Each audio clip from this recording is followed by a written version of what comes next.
তো আজকে আমি যেটা বানাবো সেটা হচ্ছে দুর্গা ঠাকুরের অস্ত্র। তো তার মধ্যে যেটা থাকে সেটা হচ্ছে ত্রিশূল, গদা, ঢাল, আরও অনেক কিছু। তো তার জন্য ফার্স্টে খাতার কাগজ কেটে নেবো, কেটে নিয়ে সেটা সাইজে করে নেবো।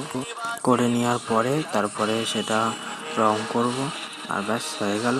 তো আমি যেগুলো বানিয়েছি সেটা হচ্ছে ত্রিশূল, তীর, ধনুক, তারপরে হচ্ছে গদা, খড়গ, কোঠাল, কুড়ুল, কমণ্ডলী, চাকু, ঢাল, শঙ্খ, পদ্ম, চক্র, ঘণ্টা, ব্যাস শেষ।